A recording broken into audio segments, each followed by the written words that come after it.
Səhvlərimlə barışıram bugün, özümə mərhəmət göstərirəm. Kamil olmaq lazım deyil, mən özümü bağışlayıram.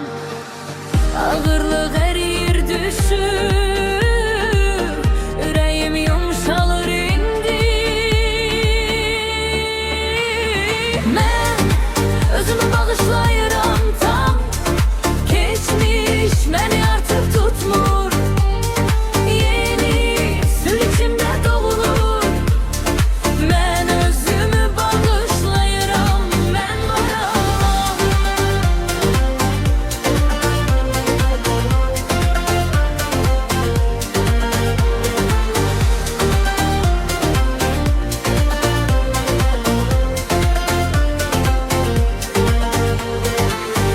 Ən yaxşımı etdim o zaman, İndi daha müdrikəm, daha güclüyəm. Özümlə dostluq qururam, sül və sevgi ilə davam edirəm. Bağışlayıram zülməyə özüdam, bağışlayıram zülməyə azadam. Bağışlayıram zülməyə özüdam, bağışlayıram zülməyə azadam.